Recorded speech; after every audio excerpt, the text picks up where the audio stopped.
Pip in Python. This video I will explain and show the code of install pip and upgrading pip in Unix, Mac OS and Windows. Pip is basically a recursive acronym which stands for Pip installs packages. Pip is the package installer for Python. You can use pip to install packages from the Python package index and other indexes. 1. Install pip. You can now install any Python package with using this pip code. And you can check pip version by using pip version. 2. Upgrading pip. For Unix, Mac OS, use Python mpip install upip. And, for Windows version, use pym-pip install upip.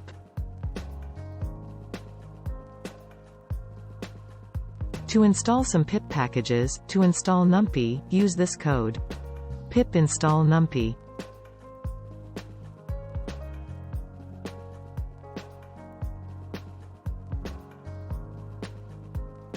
And, you can now import some packages.